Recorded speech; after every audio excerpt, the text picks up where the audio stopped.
নমস্কার বন্ধু, এই যে জয়েন্টগুলো দেখছেন এগুলো কিন্তু আমি এর আগে ভিডিও দেখিয়েছি।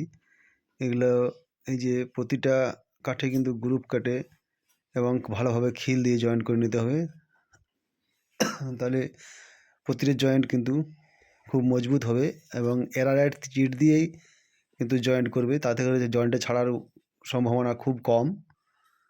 এরারাইট চিট ফেভিকলের থেকে দ্বিগুণ মজবুত হয় এবং এটি জল পেলেও কিন্তু ছাড়বে না।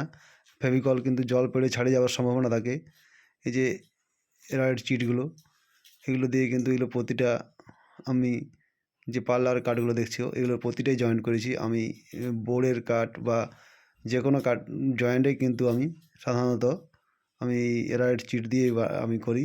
আপনারা এই চিটটা ব্যবহার করে দেখতে পারেন এবং কিছু যদি মিলার লাইক গলতিতে ফাঁক থেকে যায় সেগুলো কিন্তু এটাতে কাঠটাতে পূরণ করে দেয় এবং খুব ফিনিশিং নিয়ে আসে এটাতে।